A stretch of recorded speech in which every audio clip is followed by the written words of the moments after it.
शुक्राना अनंतम अनंतम शुक्राना। आंटी ने मंथली सत्संग कराया और इन लोगों ने सेवा ली हुई है। दीप्ति आंटी भी कराती हैं, मंथली सत्संग सब कराते हैं। कोई ज़रूरी नहीं है कि आपको मतलब देखा देखी कराना होता है सत्संग। जिसका जैसा भाव होता है वो वैसे करा सकता है, जिसको जब गुरु जी का हुक्म होता है और जब किसी के पास टाइम भी होता है तो वो तो गुरु जी चाहते हैं तभी आप करा पाते हो, ऐसे तो आप नहीं करा पाते हो। मुझे ना वैसे भी आज शाम को ना एक लाइव सत्संग करना ही था, तो बड़े दिन से लाइव सत्संग नहीं मैंने किया। मैंने सोचा आज ना मैंने सोचा कि आज मैं नैना आंटी के यहाँ थोड़ा सा शेयर कर दूंगी 5 मिनट का सत्संग।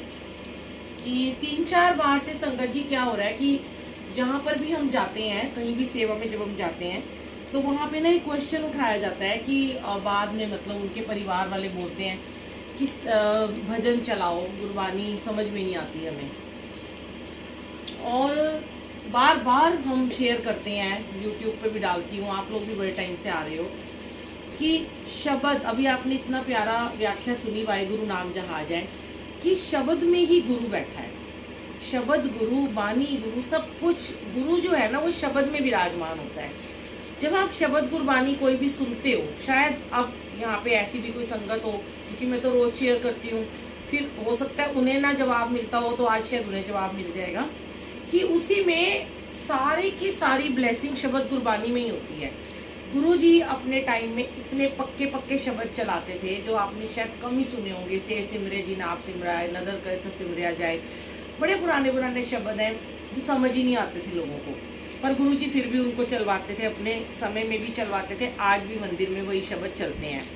तो मेरे मन में एक यही थॉट आता है, यही भाव आता है कि जब संगत जब गुरुद्वारे जाती है, आप सब गुरुद्वारे जाते हो, बहुत बार गए भी हो, ऐसा तो कोई नहीं जो गुरुद्वारे ना गया हो, तो जब वहाँ पर गुरबानी चलती है, पाठी बैठ के पक्के शब्द सुनाते हैं, या किसी घरखंड पाठ में जाते हो या श्री सुखमनी साहब जी के पाठ में जाते हो, कहीं भी आपको कोई बुलावा आता है, तो तब वहाँ पे ये क्वेश्चन क्यों नहीं उठाया जाता कि यहाँ पे हमें शब्द समझ में नहीं आ रहा, ये मत चलाओ, वो चलाओ, ये ना चलाओ, मज़ा नहीं आता, आनंद नहीं आता, समझ नहीं आता। देखो, आप जब किसी भी सत्संग में जाते हो संगत जी, आप वहाँ पे मज़े लेने के लिए नहीं जाते हो, आप वहाँ पे तरने के लिए जाते हो कि गुरु हमें तार दे। गुरु हमारा, एक बड़ा प्यारा शब्द है गुरु ग्रंथ साहब का, गुरु तारन तारन हारा। इसके द्वार पे, गुरु जी के द्वार पे आने से ही आपके 90% तो आप तर ही जाते हो, खत्म हो जाते हैं कष्ट। 10% गुरबानी सुनने से, और वो गुरु जी करवाते हैं। भजन चलते हैं हर जगह, एडिसन मंदिर तक, यूएस में भी मैं होके आई, मैं रोज वहाँ अमृत वेले में जाती थी, बड़े मंदिर में, कहीं सत्संग में गुरु जी ने जो मर्यादा बताई है 2 घंटे के सत्संग में, उन्होंने बोला कि 1 घंटा जो 20 मिनट होते हैं उसमें 90 मिनट की गुरबानी जरूरी होती है चलनी। उसके बाद जो टाइम बचता है आप उसमें 1-2 भजन चला लो, एक शुक्राना चला लो, चाहो तो आनंद साहब चला लो, फिर जाप चलता है, फिर आरती होती है, पर 90 मिनट की गुरबानी सुनना बड़ा ज़रूरी है। अभी और भी बड़े सारे लोग मुझसे पूछते हैं कि क्या हम 1 घंटे का सत्संग कर सकते हैं, बड़े सारे क्वेश्चंस हैं। मैं लोगों से कहती हूँ तुम क्यों इतने इफ एंड बट में पढ़ते हो, रोज एक नया क्वेश्चन लेके बैठ जाते हो, इजी लाइफ क्यों नहीं जीते हो, क्यों इतने इफ एंड बट में पड़े रहते हो हर वक्त। फिर जब उनको जवाब दे दो, एक नया क्वेश्चन स्टार्ट हो जाता है, फिर उन्हें आंसर दो, फिर नया क्वेश्चन स्टार्ट हो जाता है। तो 2 घंटे का सत्संग गुरु जी ने ही ब्लेस किया। सबसे पहले गुड़गांव में उन्होंने सत्संग कराए थे। गुरु जी कहते हैं, ये मैंने बहुत पहले भी डाला था, आज फिर शायद गुरुजी चाहते होंगे और लोग भी सुने आपके अलावा, कि 2 घंटे की जो गुरबानी होती है उसमें जो पहला आप आके बैठते हो, माथा टेकते हो, जल प्रसाद मिलता है, फिर गुरुजी को चाय प्रसाद का भोग लगाया जाता है। 15 मिनट के बाद 20 मिनट उठा के 1-2 शब्द जब हो जाते हैं, फिर हम संगत को देते हैं, संगत वो पीती है, फिर सेवादार भी चाय प्रसाद लेते हैं। इसी प्रोसीजर में आपका पौना घंटा निकल जाता है। अब इसके बाद आपको, अगर आप 1 घंटे का सत्संग रखते हो तो आप कब उस समय लंगर प्रसाद तुरंत लगाओगे, वो टाइम ही नहीं बचेगा। मतलब भाग भाग के हर काम कर रहे हैं। हमारे घर में कोई आता है, लंच पे आता है, डिनर पे आता है, उदाहरण के तौर पे छोटी सी बात, यहाँ से सोचा करो कि वो टाइम निकाल के उसे डिनर पे बुलाया, आपने कहा तो 7 बजे आ जाइयो, वो 10-11 बजे तक रहता है, तो वो पहले आता है, उसको पानी देते हैं, फिर हम चाय पिलाते हैं, स्नैक्स खिलाते हैं, फिर गपशप करते हैं। यहाँ गपशप का मतलब है भजन सुनना, सत्संग सुनना, शब्द गुरबानी सुनना। वो घर है हमारा, मेहमान आए हैं, हम बाद में जाके उन्हें 9 साढ़े 9 बजे डिनर परोसते हैं। ये तो नहीं कहते कि वो आ गया इसको रह दो, ये तो नहीं कहते कि वो आया चलो इसको जल्दी जल्दी काम निपटाओ, चाय पिलाओ, फटाफट से डिनर करो, भगाओ, ऐसा नहीं होता। तो गुरु जी का सत्संग भी ऐसे ही है कि 1 घंटे का नहीं माना जाता। उसके बाद बैठते हैं, व्याख्या सुनते हैं। व्याख्या बहुत हमारे कर्मों को काटती है। व्याख्या आजकल लोग बहुत कम चलाते हैं। व्याख्या अपनी प्लेलिस्ट में जरूर चलानी चाहिए, जो भी कोई प्लेलिस्ट बनाता है। व्याख्या में क्या होता है, आपको आंसर मिलते हैं कि जब वो कथा सुनाते हैं, कोई भी भगवान की कथा होती है उसमें आंसर मिलते हैं। और मुझे नहीं लगता कोई इतना मुश्किल है जो किसी को समझ ना आया हो। आज किसी को समझ नहीं आया तो वो हाथ खड़ा करे, उसे समझ नहीं आया। मैं नहीं मानती, सबको समझ आता है। दुनिया में आए हो 50-50 40-40 साल के सारे हो गए हैं, बचपन से सुनते आ रहे हैं, गुरुद्वारे मंदिरों में मत्था टेकते आ रहे हैं, क्या समझ में नहीं आता? कोई मद्रासी बंगाली में थोड़ा ना बोल रहे हैं, मद्रासियों को समझ आना शुरू हो गया। मैं कहती हूँ मेरे पास इतनी संगत है यूट्यूब से जो साउथ इंडियन है। गुरु जी ने साउथ इंडियन को इतना ब्लेस किया जा जाके कि उनको शब्द गुरबानी सुनाई पक्की पक्की, और वो समझना। वो कहते हैं, गुरु जी कहते हैं, समझ ना आए ना उसकी लिव में बह जाओ, उसकी लय में खुशी ढूंढो। कितना आनंद आता है जब गुरबानी चलती है, सबकी लिव जुड़ी होती है, ध्यान भटकता ही नहीं है।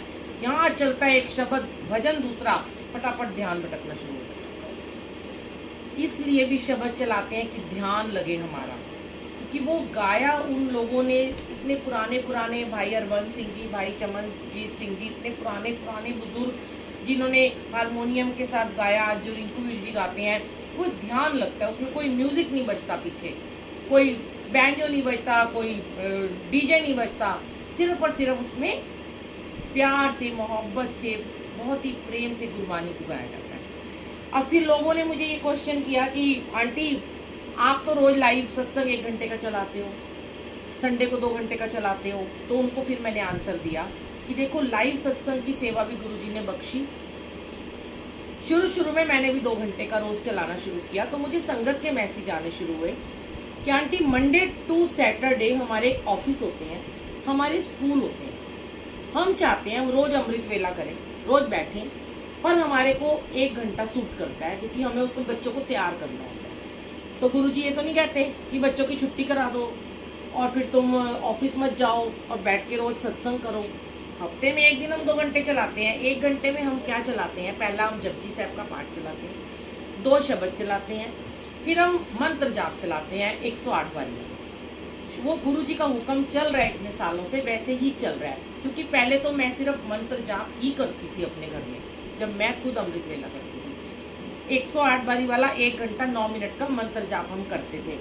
फिर लोगों ने कहा हमें नींद आती है मंत्र जाप में, तो वो गुरुजी करवाते चले गए, फिर पाठ कराया, फिर 2 शब्द सुनवाए ताकि नींद ना आए, और 20 मिनट में 108 बारी वाला मंत्र जाप भी कराना उन्होंने शुरू कर दिया।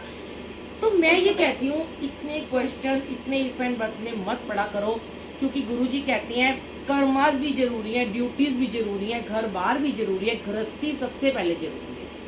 और हम कोई 3 बजे नहीं उठाते किसी को, 4 बजे, हम 5 से 6 करते हैं, लाइव चलाते हैं।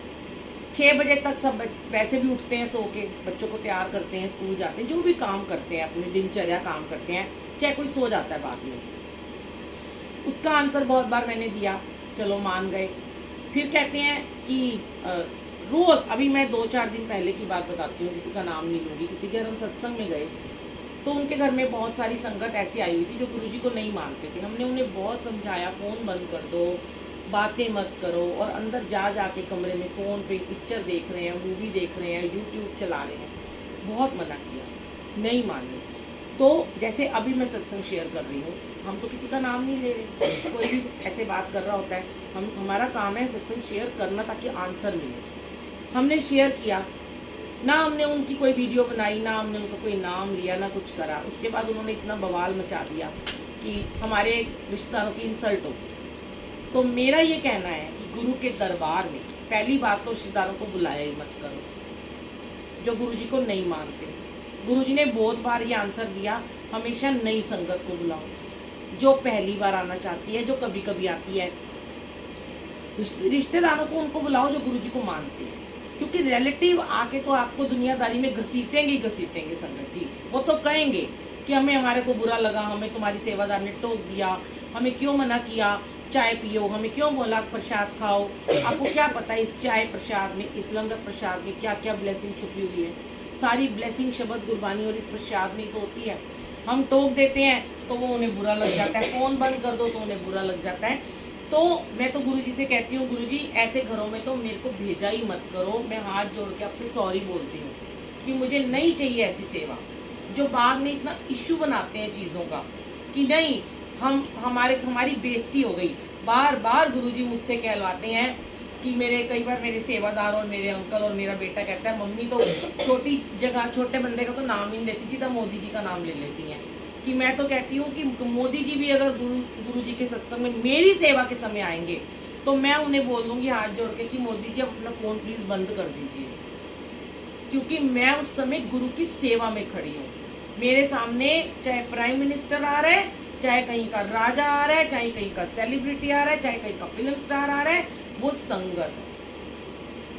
और इस बात को अन्यथा ना लिया करो, क्योंकि यहाँ कोई रिश्तेदार नहीं होते। गुरुजी कहते चप्पल के साथ दुनियादारी बाहर छोड़ के आया करो। आओ ही मत ना, तुम्हें इतनी प्रॉब्लम है, तुम्हें इतने फ़ोन करने हैं तो आते ही क्यों हो सत्संग में? किसको दिखाने आते हो? किसको अपनी शक्ल दिखाने आते हो कि हम आए थे? इनको दिखानी है, महाराज बैठे हैं, इनके लिए आना है, ना मेरे लिए आना है, ना इनके लिए, ना आपके लिए, ना किसी और के लिए आना है, भगवान के लिए आए हो। इस 24 घंटे में से 2 घंटे अगर आपको महीने में एक बार मंथली सत्संग में या 2 बार जा रहे हो, ब्लेस करे गए हैं, वो बड़ी मुश्किल से मिलते हैं। उसमें आके भी अगर हम दुनिया में खो रहे तो क्या फायदा? तो गुरुजी आपकी संगत को हम बहुत प्यार करते हैं, आप सब जानते हो कि मैं आपकी संगत को कितना प्यार करती हूँ। लेकिन अगर हम संगत को उस समय टोक देते हैं तो इसका मतलब ये नहीं कि उन्हें प्यार नहीं करते हैं या उन्हें प्यार करना छोड़ देते हैं। उस समय हम उनको उनके दुश्मन नजर आते हैं, पर जब बाद में उन्हें समझ आती हैं बातें, बहुत सारे अभी ऐसे क्वेश्चंस आ रहे हैं। इतनी ब्लेस्ड संगत जो रोज आके पेज पे लोगों के पेजों पे लाइव सत्संग करते रहते हैं और इतने जुड़े हुए, रोज अपने घर सत्संग करते हैं, मंथली करते हैं, हर वीकली करते हैं। आज वो इतने बड़े बड़े कष्टों में डूबे पड़े हैं, गुमनाम हो गए हैं। क्यों? क्योंकि उन्होंने अपने कर्मास खुद बढ़ाए हैं, खुद को लाइमलाइट में ले आते हैं और खुद से ही जोड़ते रहते हैं लोगों को। मैं वो, मुझे गुरुजी ने दर्शन दिए, मुझे ड्रीम में आके ये बोला, उसको ऐसे बोलो, उसको ऐसे करो, उसके घर ये चीज़ लेके जाओ, उसके घर ये प्रसाद। कुछ नहीं गुरुजी कहते। मैं सामने बैठी हूँ, इतने सालों से मैं गुरुजी का अमृत वेला करती हूँ, रोज़ सेवा में जाती हूँ। मुझे तो गुरुजी आके कभी थॉट नहीं देते। मुझे तो अपने बच्चों के लिए थॉट नहीं देते, जा उसको जाके ये कह दे। क्या मुझे नहीं दे सकते? हाँ, वो मुझे थॉट देते हैं, मेरे लिए देते हैं। तूने ये काम नहीं करना, ये गलत है, तूने ये काम करना है, ये सेवा करनी है, ये ठीक है। वो ये नहीं कहते जाके इसको बोल के आ, तेरे लिए आज ये हुक्म है, उसको बोल के आ, तेरे लिए। आप सत्संग में जाओगे ना, और मैंने देखा बहुत ऐसी, मैं जगहों के नाम भी नहीं ले सकती, पर हाँ पॉश एरिया में जितने सत्संग होते हैं, जीके साइड में होते हैं या कोई इधर लाजपत नगर होते हैं, या मैंने देखा नोएडा वगैरह में जहाँ भी होते हैं, वहाँ पे ऐसे नहीं करते लोग। ये गाजियाबाद हो गया, उत्तम नगर हो गया, तिलक नगर हो गया, सुभाष नगर, बहुत विष्णु गार्डन, इस टाइप के, ये ज़्यादा जहांगीरपुरी, नांगलोई, मंगोलपुरी में तो बहुत ही ज़्यादा कि वहाँ पे संगत बोली है, पढ़ी लिखी नहीं है। और एक भी वहाँ पे सेवादार खड़ा हो गया ना, अगर सेवा कर रहा है तो वो इतना बेवकूफ़ बनाता है बोली संगत को। उसे नहीं पता उसके गुनाहों की क्या सज़ा मिलेगी, कहाँ जाके उसे मिलेगी। वो बोली संगत का फ़ायदा उठा लेते हैं कि मेरे घर में ये लेके आओ, ये वाला प्रसाद। अभी मैसेज आ रहे हैं बहुत सारे, गुरुजी का बर्थडे आ रहा है, पहले महासमाधि पे भी आया था, कल भी एक आंटी का आया स्क्रीनशॉट। देखो एक अंकल ने लिखा है गुरुजी का बर्थडे आ रहा है, मैं बड़े मंदिर से बोल रहा हूँ, तुम्हें जो सेवा देनी है मुझे पेटीएम कर दो। अरे बड़े मंदिर वाले कभी ऐसा नहीं करते।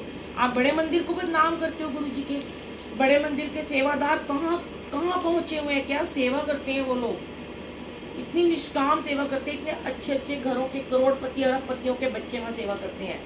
वहाँ पे सेवादार को हुक्म ही नहीं है ये सब बोलने का। तुम बड़े मंदिर का नाम खराब करते हो, तो कभी भी आपको कोई मैसेज फ़ोन आता है, पहली बात तो करो ही मत। फिर करने के बाद फिर मुझे पूछते हैं हाँ हमारे पैसे चले गए। गलत चीज़ों का साथ मत दो।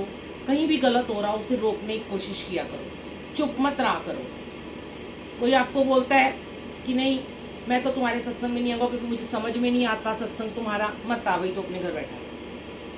तेरे को आना है, यहीं आना है, जो समझ में आएगा यही सुनना पड़ेगा। ये गुरु का हुक्म है। ना कोई बुलबुल आंटी, ना कोई ये नैना, ना कोई आंटी, ना वो जिसके घर सत्संग हो रहा है, कुछ मत सोचा करो। बस मैं यही कहती हूँ गुरुजी, इनको निकालो। हम पता है हम खुद इतनी गंदगी में, इतनी दलदल में फंसे हुए थे, आज भी फंस रहे हैं।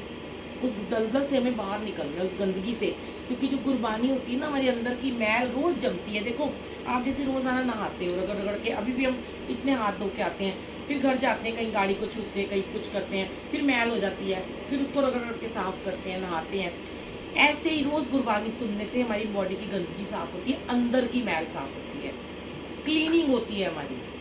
वो गुरबानी से हो सकती है और किसी चीज़ से नहीं हो सकती। और जब गुरु के दर्शन करते हो, साक्षात पार ब्रह्म के दर्शन होते हैं। आज तो वैसे भी दीप्ति आंटी को आते ही दर्शन हो रहे थे, देखो पहले आते ही चोला मुड़ गया था।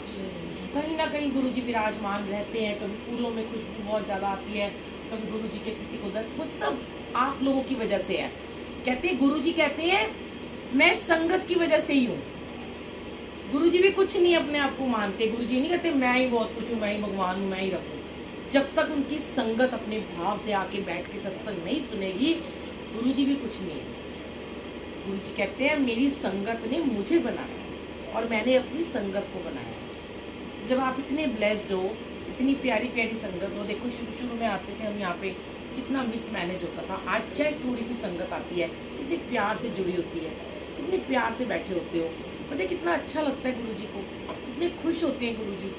जिसके घर सत्संग होता है उसको तो ब्लेस करते ही हैं, और जो आप आके इतना डिसिप्लिन रखते हो और ब्लेस करते हैं। ऐसे ही मैं तो ये कहती हूँ हर कोई सेवादार बन सकता है, हमारे सेवादारों की ज़रूरत ही नहीं रहेगी। जिस दिन आपने अपने आप को मैनेज कर लिया, अपने आप को डिसिप्लिन में रख लिया ना, तो सारे डिसिप्लिन में रहना शुरू हो जाएंगे। घर का एक डिसिप्लिन में रहता है तो पूरे बच्चे और पूरे हस्बैंड डिसिप्लिन में रहते हैं। अगर माँ ही इधर उधर टॉवल और गंदे कपड़े फेंकेगी तो सब फेंकेंगे ना।